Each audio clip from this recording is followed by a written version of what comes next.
حمدا ومصليا ان الله وملائكته يصلون على النبي یا ایھا الذین آمنوا صلوا علیہ وسلموا تسلیما آواز بلند پڑھیے الصلاۃ والسلام علیک یا سیدی یا رسول اللہ وعلی آلک وصحبک یا سیدی یا حبیب اللہ الصلاۃ والسلام علیک یا سیدی یا محبوب رب العالمین وعلی آلک وصحبک یا سیدی یا خاتم الانبیاء والمرسلین۔ معزز سامعین و ناظرین، آج 22 رمضان المبارک کی نسبت کے ساتھ 22واں لیکچر لیے میں آپ کی خدمت میں حاضر ہوا۔ آج کی گفتگو کا موضوع غلط فہمیاں اور اس کی اصلاح۔ دعا کرتا ہوں کہ اللہ تعالیٰ میری زبان پر کلمہ حق جاری فرمائے اور اللہ تعالیٰ ہم سب کو قرآن و سنت کا حقیقی فہم عطا فرمائے۔ جس وقت لوگ دین سے دور ہو جاتے ہیں، دین سے بیگانہ ہو جاتے ہیں، اس وقت پھر جہالتیں جنم لیتی ہیں۔ پھر ہماری جو حماقت ہے وہ ہمیں لوگوں کے سامنے ہماری حماقتیں بولتی نظر آتی ہیں۔ کب؟ جب دین سے دوری ہوتی ہے۔ اللہ تو اپنی لارائب کتاب میں ارشاد فرماتا ہے فَاسْأَلُوا أَهْلَ الذِّكْرِ إِن كُنتُمْ لَا تَعْلَمُونَ، اگر تم نہیں جانتے اہل ذکر سے، اہل علم سے اس کے بارے میں سوال کرو۔ سوال صحیح بخاری شریف میں موجود ہے۔ رسول پاک صلی اللہ علیہ وسلم نے ارشاد فرمایا سوال آدھا علم ہے، اس وجہ سے سوال بھی تو وہی کرے گا نا جو دینی ذوق رکھتا ہے، جو دین کا لگاؤ رکھتا ہے، اور جس کے اندر دین کی محبت نہیں، ذوق نہیں، وہ کیسے سوال کرے گا؟ آج کل ہمارے ہاں سوال بھی وہ ہیں کہ جن کا شریعت میں جو ہے نا وہ دور دور تک واسطے کوئی نہیں، شریعت کی وہ ڈیمانڈز ہی نہیں جو آج کل ہمارے سوال ہیں۔ سوال ہمارے آج کل کیا ہوتے ہیں؟ جی بتائیے گا کہ نوح علیہ السلام کی نانی کا کیا نام ہے؟ سوال ہمارے آج کل کیا ہوتے ہیں؟ جی بتائیں دنیا میں وہ کون سی چیز ہے جو اللہ کی مخلوق نہیں ہے؟ اس طرح کی پہیلیاں اور تاریخی واقعات اور تاریخی چیزوں کے پیچھے ہم پڑے ہوئے ہیں۔ یہ جو نماز کے مسائل ہیں، روزے کے مسائل ہیں، بینکاری کا نظام ہے، حرام ہے، سودی کاروبار ہے، یہ جو ضروری مسائل ہیں جن کے بغیر انسان ناجائز اور حرام میں مبتلا ہو جاتا ہے، جب تک ان کو نہیں سیکھے گا تب تک بارگاہ رسالت مآب صلی اللہ علیہ وسلم کے اندر اسے قرب نہیں مل سکتا۔ اس بارگاہ میں قرب حاصل کرنے کے لیے دین کی بنیادی چیزوں پہ عمل کرنا پڑے گا۔ آج ہمارے معاشرے میں پائی جانے والی جو غلط فہمیاں ہیں میں ان کی نشاندہی کروں گا اور شرعی اعتبار سے ان کا جو حل ہے میں وہ بھی عرض کروں گا۔ نمبر 1، ہمارے معاشرے میں یہ غلط فہمی پائی جاتی ہے کہ جو شخص میت کو غسل دے تو میت کو جو غسل دیتا ہے اس پر خود بھی غسل واجب ہو جاتا ہے۔ جب تک وہ خود غسل نہ کرے وہ جنازہ نہیں پڑھ سکتا۔ یہ غلط فہمی ہے، ایسی بات نہیں ہے۔ میت کو غسل دینے کے ساتھ غسل دینے والے پہ غسل واجب نہیں ہوتا۔ ہاں اگر وہ غسل کر لے تو بہتر ہے، البتہ اس پہ جو غسل ہے وہ واجب نہیں ہوتا۔ نمبر 2، حیض والی عورت کو ہمارے ہاں کچھ گھرانوں کے اندر منحوس سمجھا جاتا ہے، یہاں تک کہ اس کے برتن تک الگ کر دیے جاتے ہیں۔ یہ ہندو رسومات میں سے ہے۔ عورت کو جب حیض ہے تو وہ گھر میں رہ سکتی ہے، مرد کے ساتھ لیٹ سکتی ہے، مرد صرف ناف سے لے کر گھٹنوں تک نفع اس سے نہیں اٹھا سکتا، باقی اس سے وہ لیٹ بھی سکتا ہے اور باقی وہ گھر کے اندر رہ سکتی ہے، کھانا پکا سکتی ہے، اس کے ہاتھ کا پکا کھانا ہم کھا سکتے ہیں۔ اس وجہ سے اس کو منحوس نہ سمجھا جائے، یہ ہندو رسومات میں سے ہے۔ اور اسی طرح ہمارے ہاں جن عورتوں کو نفاس کا خون آتا ہے، یعنی ان کے ہاں بچہ یا بچی پیدا ہوتی ہے، عورتیں 40 دن تک نہاتی نہیں، وہ کہتی ہیں یہ ہمارا چھلا ہے۔ 40 دن کے بعد یعنی 40ویں دن نہاتی ہیں اور پھر میکے وغیرہ جاتی ہیں۔ یاد رکھیں کہ بہت بڑی غلط فہمی ہے ہمارے اندر جو عورتوں میں پائی جاتی ہے۔ جتنے بھی عورتیں الا ماشاءاللہ وہ 40 دن بستر کی نظر ہو جاتی ہیں اور کہتی ہیں 40 دنوں میں نہ تو ہم پہ کوئی روزہ فرض ہے، نہ ہم پہ کوئی نماز فرض ہے، اور بس 40 دن بیڈ ریسٹ ہے، ہم نے کچھ بھی نہیں کرنا۔ یہ بہت بڑی غلط فہمی ہے۔ اعلیٰ حضرت عظیم البرکت مجدد دین و ملت الشاہ امام احمد رضا رحمت اللہ تعالی علیہ، آپ تو فرماتے ہیں اگر بچہ پیدا ہونے کے بعد جب بھی خون رک جائے تب ہی عورت غسل کرے اور غسل کر کر نمازیں ادا کرے، روزے رکھے، یہاں تک کہ اللہ حضرت فرماتے ہیں 1 منٹ کے بعد بھی اگر خون رک جائے اور امید و بعد میں نہیں آئے گا اس صورت کے اندر بھی عورت کرے، لیکن عموماً 15 دن کے بعد 20 دن کے بعد خون بند ہو جاتا ہے۔ اس وجہ سے وہ عورتیں غسل کریں، غسل کر کر نمازیں پڑھیں، اور روزے اگر کا موسم ہو، رمضان کا مہینہ ہو تو روزے رکھیں۔ اس وجہ سے یہ مردوں کی ذمہ داری ہے کہ وہ عورتوں کی کڑی نگرانی کرے۔ ایسا نہ ہو کہ 40 دن بیڈ ریسٹ وہ ہو ان کے لیے اور وہ شریعت کے معاملات سے آ رہی ہوں، شریعت کے اصولوں پہ عمل بھی نہ کریں۔ اس وجہ سے اگر وہ مجرمہ اللہ رسول کی بارگاہ کے بنے گی، مرد جو اس پہ خاموش رہے گا وہ بھی اللہ رسول کی بارگاہ کا مجرم بنے گا۔ جب خون بند ہو جائے وہ غسل کر کر نمازیں ادا کریں۔ 40 دن تک انتظار کرنا یہ غلط فہمی ہے۔ یہ نفاس کی زیادہ سے زیادہ مدت 40 دن ہے، باقی وہ 10 دن میں بھی بند ہو سکتا ہے، 15 دن میں بھی ہو سکتا ہے، 20-25 دن میں بھی ہو سکتا ہے۔ جب بند ہو جائے غسل کر کے نمازیں ادا کی جائے۔ نمبر 3، بیوی سے جب ہم بستری کی جاتی ہے، کچھ لوگ سمجھتے ہیں کہ شاید کہ جن کپڑوں کو پہن کر ہم بستری کی جاتی ہے وہ کپڑے ناپاک ہو جاتے ہیں، جبکہ ایسی کوئی بات نہیں، یہ غلط فہمی ہے۔ بلکہ جو کپڑے پہن کر عورت سے ہم بستری کی جاتی ہے وہ کپڑے پاک کے پاک ہی رہتے ہیں۔ ہاں، اگر گندگی وغیرہ کپڑے کے جس حصے پہ گر جائے وہ اتنا حصہ ناپاک ہو جاتا ہے، آپ اتنے حصے کو پکڑ کے 3 بار دھوئیں، ہر بار نچوڑیں تو وہ کپڑا بھی پاک ہو جاتا ہے۔ اس کپڑے کو پہن کے آپ نماز بھی ادا کر سکتے ہیں۔ نمبر 4، نماز کے اندر جو دائیں پیر کا انگوٹھا ہے، تھوڑا بہت ہمارے ہاں یہ غلط فہمی ہے، لوگ کہتے ہیں نماز کے اندر جو دائیں پاؤں کا انگوٹھا ہے وہ گویا کہ کلی ہے، یعنی یوں زمین کے ساتھ وہ جڑ جائے، بالکل اس میں حرکت نہیں ہونی چاہیے۔ اگر حرکت ہوگی نماز میں حرف آئے گا، ایسی کوئی بات نہیں ہے۔ بلکہ اگر تھوڑا بہت پاؤں آگے پیچھے بھی ہو جائے تو نماز میں کسی قسم کا کوئی فرق لازم نہیں آتا۔ اس لیے یہ کہنا کہ وہ بالکل پاؤں جہاں پہ ہے انگوٹھا اسی جگہ پر سلام تک رہے، شریعت کے اندر ایسی کوئی پابندی موجود نہیں ہے۔ اور نمبر 5، جس وقت مکبر جماعت کے لیے تکبیر کہہ رہا ہوتا ہے، ہمارے ہاں لوگ آ کر کھڑے ہو جاتے ہیں، جو بیٹھے ہوتے ہیں وہ بھی کھڑے ہو جاتے ہیں، کھڑے ہو کے تکبیر سنتے ہیں، یہ غلط فہمی ہے۔ شریعت کا حکم یہ ہے کہ جو لوگ بیٹھے ہیں تکبیر کے وقت وہ بیٹھے رہیں، جو باہر سے آ رہے ہیں وہ بھی آ کر بیٹھ جائیں۔ جب مکبر حی علی الفلاح کہے گا تو پھر امام اور مقتدی سارے کھڑے ہو جائیں اور کھڑے ہو کر وہ تکبیر تحریمہ کہہ دیں۔ فتاوی عالمگیری کے اندر موجود ہے، یقوم القوم والامام اذا قال المؤذن حی علی الفلاح۔ فتاوی عالمگیری میں موجود ہے، جب مکبر حی علی الفلاح کہے، امام اور قوم والے یعنی مقتدی وہ سارے اس وقت کھڑے ہوں اور کھڑے ہو کے تکبیر کہیں۔ پہلے کھڑے ہونا علماء نے مکروہ قرار دیا ہے۔ اور اسی طرح جب ایک بندہ نماز پڑھ رہا ہوتا ہے اور نمازی کے آگے سے گزرنا یہ گناہ ہے، لیکن نمازی پیچھے نماز پڑھ رہا ہے، اس سے آگے والا جو نمازی ہے وہ نماز پہلے ختم کر لیتا ہے۔ اب وہ چاہتا ہے مجھے جلدی ہے، میں جلدی سے ہٹ جاؤں یہاں سے اور اپنے کام پہ چلا جاؤں۔ اگر آگے والے نمازی نے نماز پہلے ختم کر لی، جب کہ اس کے پیچھے نمازی نماز ادا کر رہا ہے، وہ آگے والا نمازی آگے سے ہٹ سکتا ہے۔ شرعی ممانعت اس کی نہیں ہے۔ گزرنا اور ہے، ہٹنا اور ہے، دونوں معاملات میں فرق ہے۔ گزرنا شریعت کے اندر نمازی کے آگے سے منع ہے، فرمایا 40 سال بھی کھڑا رہنا پڑے تو وہ کھڑا رہے، لیکن ہٹنا بڑا نہیں ہے۔ اگر پیچھے کو نماز پڑھے وہ آگے سے ہٹ سکتا ہے۔ فتاوی عالمگیری، رد المختار، بہار شریعت، دیگر جو فقہ کی کتب ہے ان کے اندر یہ بات موجود ہے کہ جب 2 بندے جو ہے وہ نمازی کے آگے سے گزرنا چاہیں، اب اس کی صورت یہ ہے کہ ایک جو بندہ ہے وہ نمازی کے آگے نمازی کی جانب پشت کر کے کھڑا ہو جائے اور دوسرا بندہ جو ہے وہ یوں آگے سے گزر جائے۔ اب وہ جو دوسرا بندہ گزرا ہے وہ آ کر پہلے کھڑے بندے کے پیچھے آ کر کھڑا ہو جائے، یعنی نمازی کی جانب پشت کر کے کھڑا ہو جائے، اور جو اس کے آگے بندہ ہوگا وہ گزر جائے گا، اور یہ جو پیچھے بندہ آ کے کھڑا ہوا تھا یہ جہاں سے آیا ہے وہاں ہی ہٹ جائے۔ تو گویا یہ دونوں بندے جو نا وہ اس لحاظ سے گزر سکتے ہیں اور بعد والا ہٹ سکتا ہے، شرعی اس کی ممانعت نہیں ہے۔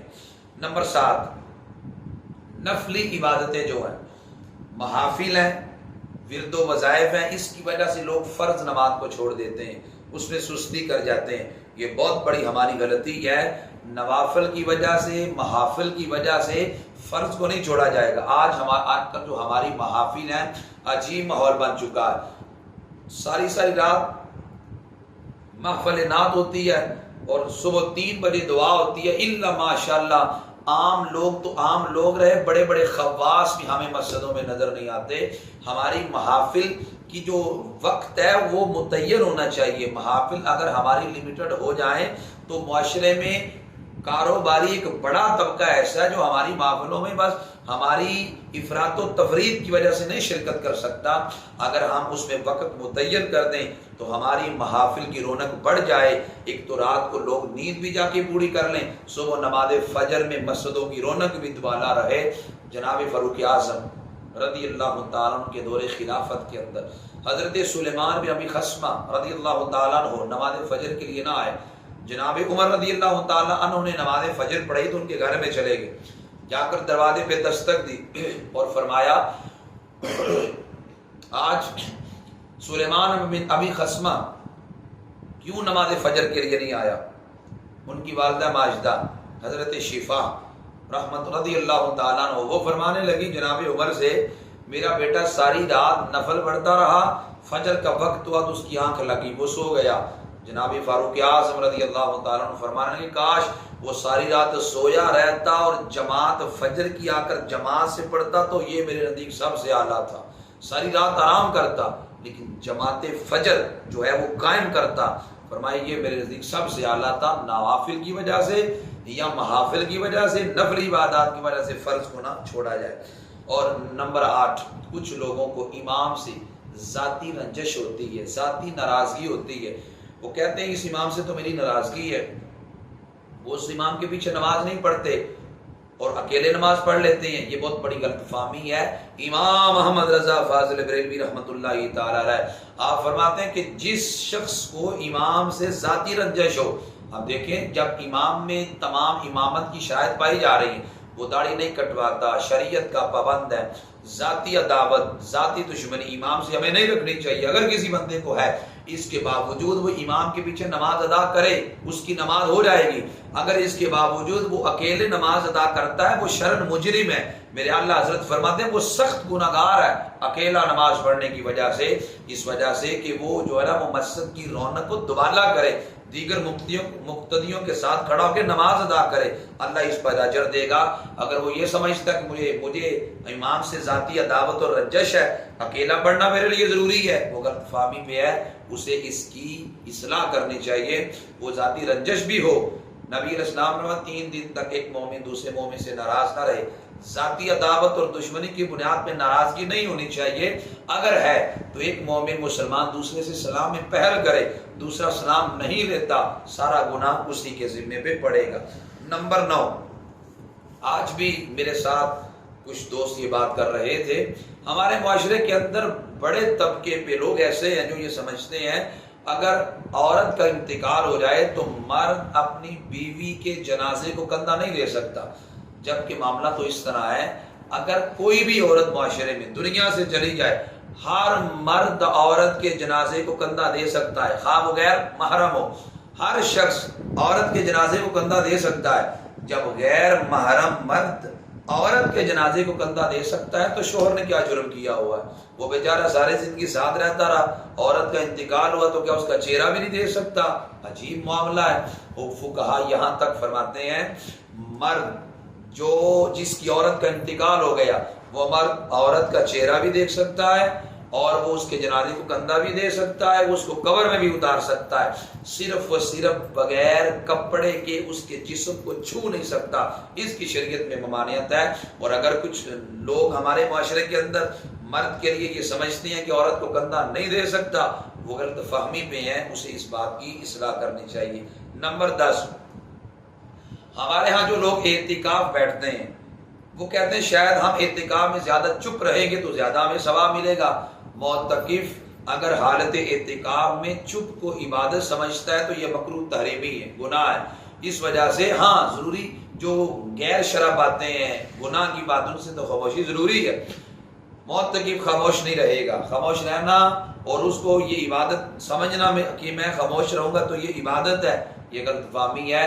وہ خاموش نہیں رہے گا، وہ کثرت سے تلاوت قرآن پڑھے، ذات رسول علیہ السلام پہ درود پاک کے نغمے نچھاور کرے، کثرت سے اولیاء اکرام کی حالات زندگی پڑھے تاکہ اس کی زندگی میں بھی انقلاب ہے۔ چپ رہنا البتہ اس کے لیے منع ہے۔ نمبر 11ویں غلط فہمی ہمارے ہاں یہ ہے، بڑے لوگ میں نے اس وقت بھی دیکھے ہیں کہ جو کہتے ہیں جو حق مہر ہے وہ 32 روپے مقرر کر لیں، عورت کا جو حق مہر ہے وہ تھوڑا مقرر کر لیں۔ اس بات کی کوئی شریعت میں حقیقت نہیں ہے۔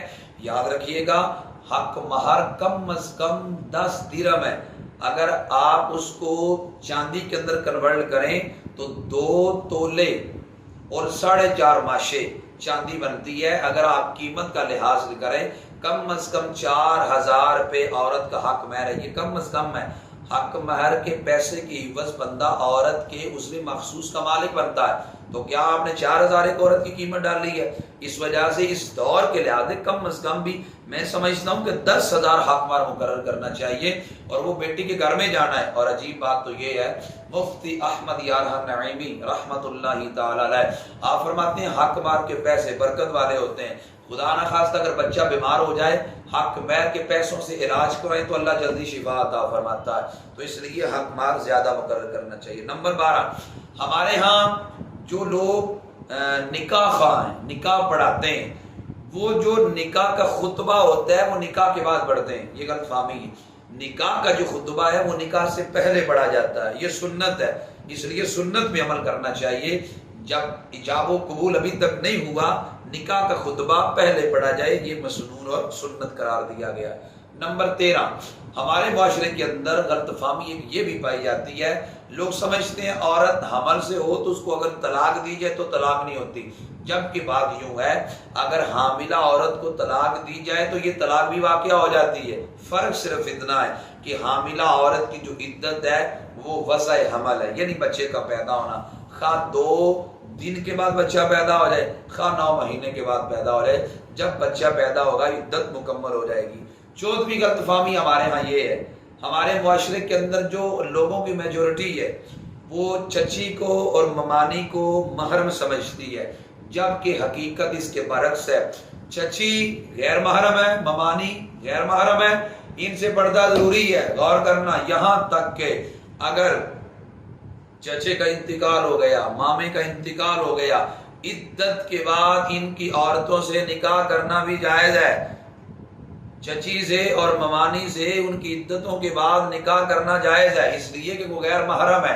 ہمارے ہاں میجورٹی لوگوں کو ان کے محرم سمجھتی ہے اور ان سے پردہ نہیں کرتی، جبکہ ان سے پردہ ضروری ہے، اور ان عورتوں کا ان مردوں سے پردہ کرنا۔ نمبر 15، غلط فہمی ہمارے معاشرے میں یہ ہے، جب کسی عورت کو طلاق ہوتی ہے فوری طور پہ لڑکی کے جو بھائی ہیں، والدین ہیں، وہ فوراً لڑکی کو اپنے گھر میں لے آتے ہیں، عورت میکے میں عدت گزارتی ہے۔ یہ بہت بڑی غلط فہمی ہے۔ یاد رکھیں اگر مرد نے 1 یا 2 طلاق دی ہو یہ تو طلاق رجعی ہے، اور یہاں تو ضروری ہے عورت جو عدت ہے وہ مرد کے گھر میں گزارے، اور اگر طلاق مغلظہ بھی دی ہو، ہمارے ہاں تو لوگ عدت عورت کی شوہر کے گھر میں گزارنے کو اپنی عزت کے خلاف سمجھتے ہیں کہ ہماری بہن کو، ہماری بیٹی کو طلاق ہوگی، اب یہ عدت شوہر کے گھر میں گزارے گی۔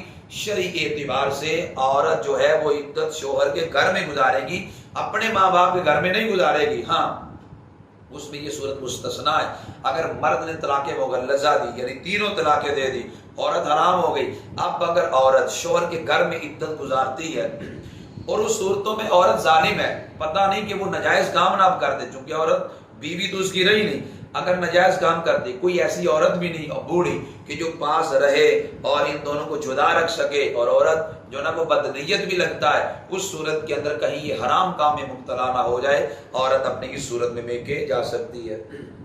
اور نمبر 16، غلط فہمی ہمارے ہاں یہ ہے کہ بیوہ عورت کے نکاح کو لوگ منحوس سمجھتے ہیں، اور سمجھتے ہیں کہ بیوہ عورت آگے نکاح نہ کرے، یہ بہت بڑی غلط فہمی ہے۔ بیوہ عورت کو شریعت نے اختیار دیا کہ بیوہ عورت آگے نکاح عدت کی بات کر سکتی ہے، اور پھر میں تو کہتا ہوں جو عورت جوانی کے اندر جس کا خامد دنیا سے چلا گیا، اس کو معاشرے کے حسن سے، معاشرے کے ماحول سے لطف اندوز ہونے دو، اس کا نکاح زبردستی ضروری کرو، اس عورت کو ایگری کرو کہ تیرا نکاح کسی جگہ پہ کر جاتے ہیں، ورنہ بیچاری کا خامد دنیا سے چلا گیا، وہ تو سسک ایک وقت ایک لمحہ گزارے گی، اس لیے بہتر یہ ہے کہ اس کا نکاح کسی جگہ پہ کر دیا جائے جبکہ وہ جوان ہو۔ نمبر 17، غلط فہمی ہمارے ہاں یہ پائی جاتی ہے، لوگ کہتے ہیں یہاں شمال کی جانب اگر کوئی ٹانگیں پھیلائیں تو یہ بہت بڑا گناہ ہے، یہاں حرام سمجھتے ہیں لوگ یہاں پہ ٹانگیں پھیلانا، یہاں تک کہ میں نے بزرگوں کو ابھی تک کہتے سنا ہے، وہ کہتے ہیں خانہ کعبہ کی جانب جو ٹانگیں پھیلائیں اسے موڑ دو اور جو شمال کی جانب ٹانگیں پھیلائیں اسے توڑ دو۔ اللہ اکبر، یعنی شمال کی جانب کو ٹانگیں پھیلائیں تو کاٹ دو، حق کی نہیں ہے اسے یہاں پہ ٹانگیں پھیلانے کا۔ کیوں؟ مگر ان سے پوچھا جائے، کہتے ہیں یہاں پہ قطب ستارہ ہے۔ یہ بہت بڑی غلط فہمی ہے، خانہ کعبہ کا مقام بہت بڑا ہے، مسلمانوں کا قبلہ کعبہ ہے، ہم یہاں منہ کر کے نماز ادا کرتے ہیں۔ جناب ابراہیم علیہ السلام نے اس اللہ کے گھر کو تعمیر کیا، اس کی جانب ٹانگیں پھیلانا بھی منع ہے، لیکن شمال کی جانب ٹانگیں پھیلانا منع نہیں ہے۔ قطب ستارے کی اعلیٰ حضرت نے لکھا ہے، کوئی حیثیت نہیں ہے۔ آپ اٹھا کے دیتے ہیں اعلیٰ حضرت کے ملفوظات، حصہ نمبر 2، امام احمد رضا فاضل بریلوی رحمۃ اللہ تعالی علیہ، آپ فرماتے ہیں قطب ستارے کی کوئی حیثیت نہیں ہے، اگر آپ فرماتے ہیں ستارے تو ہر طرف، پھر کسی جانب بھی آپ ٹانگیں نہ کرو۔ اور میں تو اسے اگلی دلیل بھی ایک دیتا ہوں، میں کہتا ہوں خانہ کعبہ کی جانب منہ کرنا بھی منع ہے پیشاب کے لیے، پشت کرنا بھی منع ہے۔ کہاں منہ پشت کریں گے؟ یوں، یعنی کہ جنوب کی جانب منہ کریں گے، شمال کی جانب پشت کریں گے۔ اگر شمال کی جانب ٹانگیں پھیلانا ناجائز ہے تو تمہاری پیٹھ کرنا کیسے جائز ہو گئی؟ کبھی آپ نے غور کیا اس مسئلے پہ؟ غور نہیں نہ کیا، اس لیے تو ہم نے بات کی ہے۔ اگر ہماری پشت کرنا شمال کی جانب جائز ہے تو پھر ٹانگیں پھیلانا ناجائز کیسے ہو گئے؟ اور اگر ٹانگیں پھیلانا ناجائز ہے تو پھر پشت کرنا جائز کیسے ہو گئے؟ اس لیے یہ غلط فہمی ہے، یہاں پہ ٹانگیں پھیلانا شریعت میں ممانعت اس کی نہیں ہے۔ اور نمبر 18، ہمارے معاشرے کے اندر لوگ سمجھتے ہیں کہ پیر سے پردہ کوئی نہیں عورت کا، جبکہ یہ غلط فہمی ہے۔ میرے اعلیٰ حضرت عظیم البرکت مجدد دین و ملت الشاہ امام احمد رضا رحمۃ اللہ تعالی علیہ، آپ فرماتے ہیں عورت کا ضروری ہے اپنے پیر سے پردہ کرے۔ اگر عورت پیر سے پردہ نہیں کرتی تو وہ پیر بھی گناہگار ہے، وہ عورت بھی گناہگار ہے۔ پیر سے پردہ ضروری ہے، یہ غلط فہمی ہے کہ پیر کے سامنے یوں ہر چیز اتار کے اور بایا بھی اتار دینا، چہرے سے نقاب بھی ہٹا دینا، شرعی لحاظ سے اس کی ممانعت ہے۔ اس لیے پیر کو بھی منع کرنا چاہیے کہ بغیر پردے کوئی عورت میرے سامنے آ کے نہ بیٹھے، اور عورتوں کو خود بھی اس کا خیال رکھنا چاہیے۔ اور نمبر 19 غلط فہمی یہ ہے، ہمارے معاشرے کے اندر یہ غلط فہمی پیدا کی جا رہی ہے کہ پیر کا سید ہونا ضروری ہے۔ یہ بہت بڑی غلط فہمی ہے، پیر کا سید ہونا ضروری نہیں ہے، پیر کا شریعت کا پابند ہونا ضروری ہے۔ نبی علیہ الصلوۃ والسلام کے ساتھ اس کا سلسلہ متصل ہونا ضروری ہے، وہ گناہ فاسق کے مولد نہ ہو، یہ ہونا ضروری ہے، پیر کا سید ہونا ضروری نہیں۔ مجھے بتائیے گا ذرا، حضرت شیخ عبد القادر جیلانی رضی اللہ تعالی عنہ کے مرشد گرامی ابو سعید مخزومی کیا سید تھے؟ ٹھنڈے دل سے سوچئے گا، کیا حضرت جنید بغدادی سید تھے؟ کیا حضرت معروف کرخی سید تھے؟ بتائیے گا خواجہ معین الدین چشتی اجمیری رحمت اللہ تعالی علیہ کے مرشد گرامی حضرت خواجہ عثمان ہارونی کیا سید تھے؟ اعلیٰ حضرت تو لکھتے ہیں اگر کوئی بندہ کہتا ہے پیر کے لیے سید ہونا ضروری ہے، وہ تو سارے سلسلوں کے معاملے کو معذاللہ ڈیمیج کر رہا ہے، سارے سلاسل کو معذاللہ وہ ختم کر رہا ہے۔ اس وجہ سے فرمایا یہ تو سارے سلسلوں کو باطل کرنا ہے، پیر کے لیے سید ہونا ضروری نہیں، شریعت کا پابند ہونا ضروری ہے۔ نمبر 20 ہمارے ہاں غلط فہمی یہ پائی جاتی ہے، لوگ کہتے ہیں کہ اگر بلی راستہ کاٹ جائے تو وہ راستہ سفر پہ جانا منحوس ہوتا ہے، یہ غلط فہمی ہے، یہ بدشگونی ہے جو شریعت میں حرام ہے۔ اس وجہ سے بلی راستہ کاٹ بھی جائے تو کوئی برا سفر نہیں ہوگا، آپ سفر پہ نکلیں یا تو اللہ کے سہارے پہ نکلیں۔ اگر تمہارے مقدر میں تکلیف ہوئی تو آنی ہے، تمہارے مقدر میں تکلیف نہیں تو وہ نہیں آئے گی، چاہے وہ 50 بلیاں بھی آگے سے مل کے گزر جائیں وہ نہیں آئے گی۔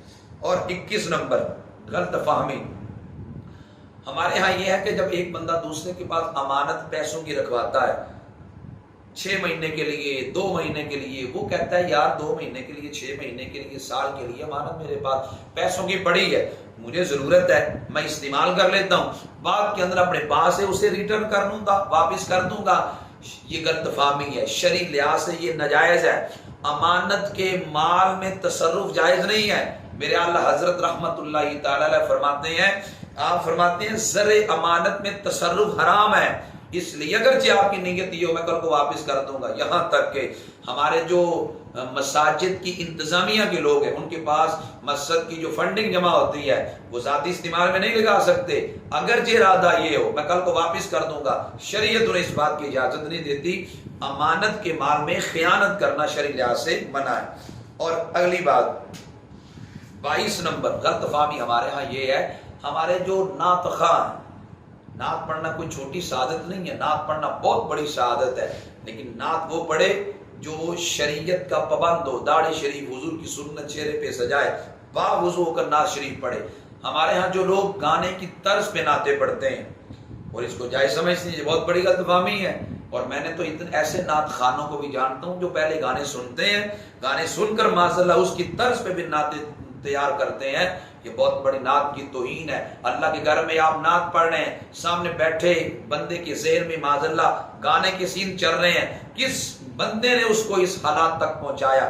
آپ نے پہنچایا جو آپ گانے کی طرز پہ نعت پڑھ رہے ہیں۔ اعلیٰ حضرت نے اس سے منع فرمایا، گانے کی طرز پہ نعت وغیرہ نہ پڑھی جائے۔ 23ویں غلط فہمی یہ ہے کہ مرد ہمارے ہاں 3-3 4-4 انگوٹھیاں پہن لیتے ہیں اور اس کو ناجائز نہیں سمجھتے، یہ بہت بڑی غلط فہمی ہے۔ مرد ایک انگوٹھی 4.5 ماشے سے کم جس کی مقدار ہو، ایک نگ والی، وہ پہن سکتا ہے، اس سے زیادہ کی اسے اجازت نہیں ہے۔ نمبر 24 ہمارے ہاں غلط فہمی یہ ہے کہ جب لوگ جا رہے ہوتے ہیں تو وہ یوں اشارتاً کس لوگوں کو سلام کرتے رہتے ہیں، اشارتاً سلام کرنا منع ہے، یہ غلط فہمی ہے ہمارے ہاں جو کی جاتی ہے۔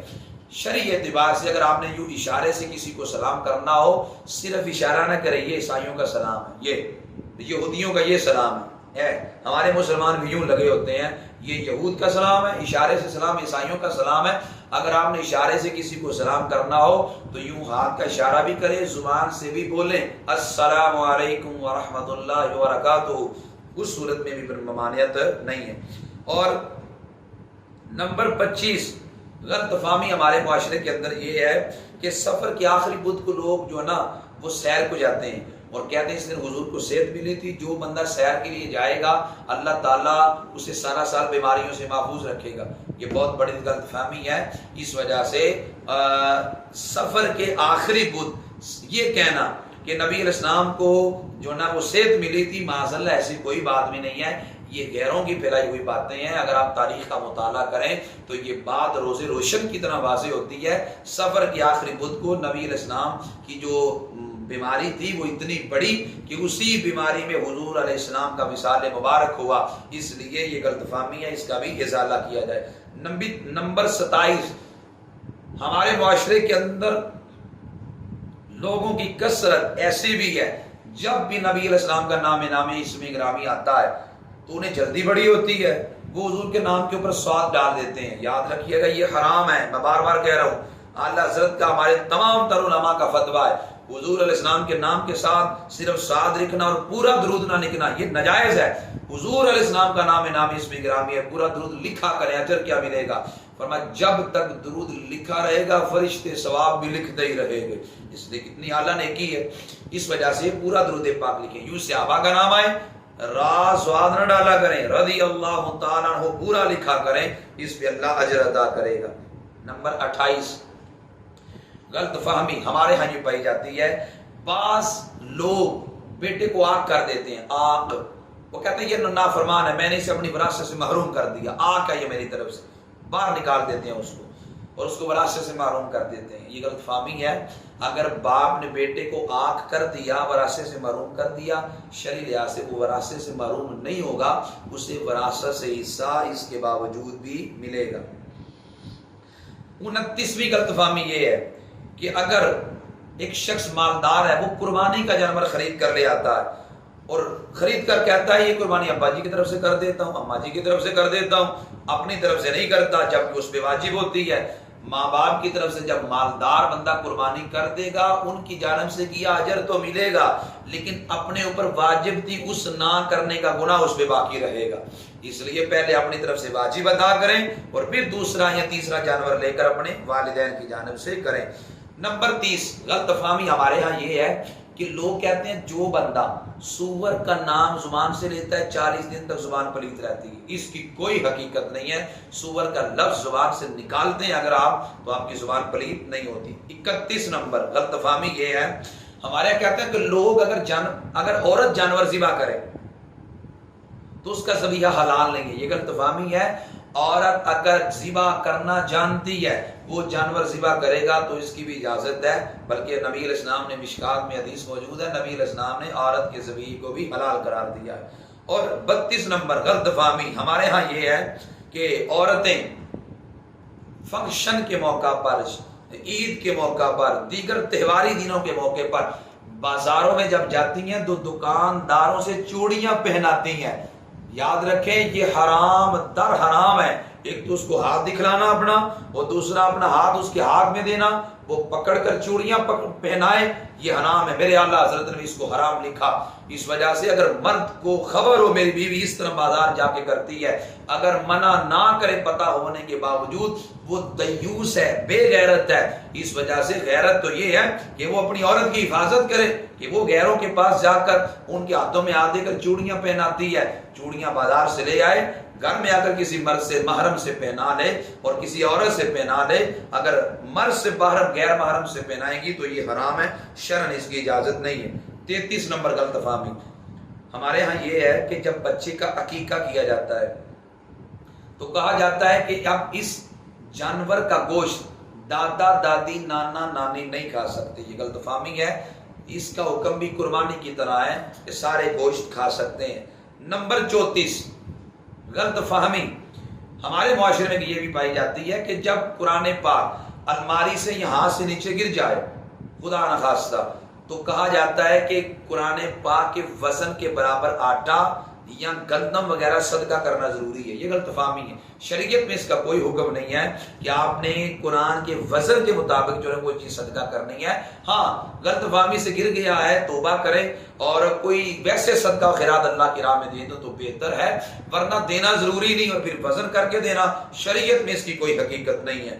اور آگے نمبر 35 غلط فہمی ہمارے ہاں یہ ہے کہ لوگ جانوروں کی لڑائیاں کرواتے ہیں، شرعاً یہ حرام ہے اور اس کو جائز سمجھتے ہیں، یہ غلط فہمی ہے۔ جانوروں کی لڑائیاں کرانا حرام ہے، دیکھنا بھی حرام ہے۔ رسول پاک صلی اللہ علیہ وسلم کا فرمان ترمذی میں، ابو داؤد شریف میں موجود ہے، نبی نہا رسول اللہ صلی اللہ علیہ وسلم عن التحریش بین البہائم، جانوروں کے درمیان لڑائی کروانے سے نبی علیہ السلام نے منع کیا ہے۔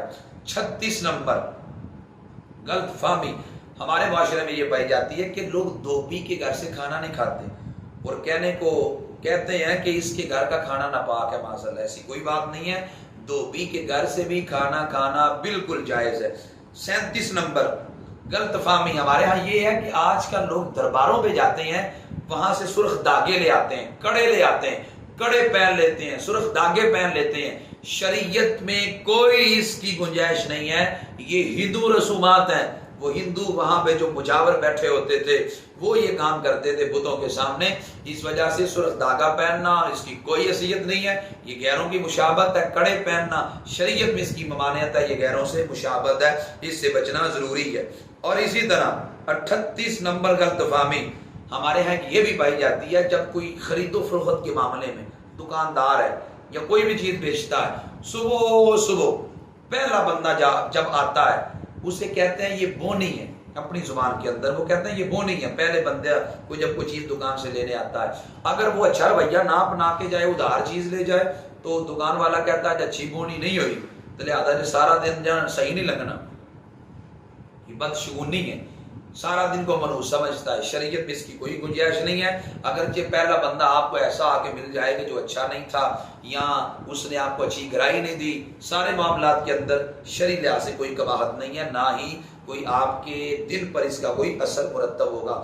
39 نمبر غلط فہمی یہ ہے، ہمارے یہاں لوگ سمجھتے ہیں بے وضو اگر اذان دے تو نہیں ہوتی، جبکہ حقیقت یہ ہے بے وضو اگر اذان دے تو ہو جاتی ہے، لیکن بہتر یہ ہے وضو کر اذان دی جائے۔ 40 نمبر غلط فہمی ہمارے معاشرے میں یہ پائی جاتی ہے کہ جو الو جانور ہے لوگ اس کو منحوس سمجھتے ہیں۔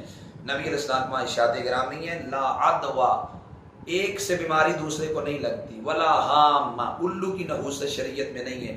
ولا سفر، نہ ہی سفر میں کوئی بلا اترتی ہے. الو کوئی منحوس جانور نہیں ہے، اسے گھر میں رکھا جا سکتا ہے. یہ 40 معاشرے میں پائی جانے والی غلط فہمیاں میں نے آپ کی خدمت میں عرض کر دی. اب وما علیہ الا البلاغ، پہنچانا میرا کام تھا. اب یاد کرنا، عمل کرنا، امت تک پہنچانا آپ کا بھی فریضہ ہے. دعا کرتا ہوں اللہ تعالی ہمیں شریعت کے مسائل کو سیکھ کر عمل کی توفیق عطا فرمائے. وما علیہ الا البلاغ.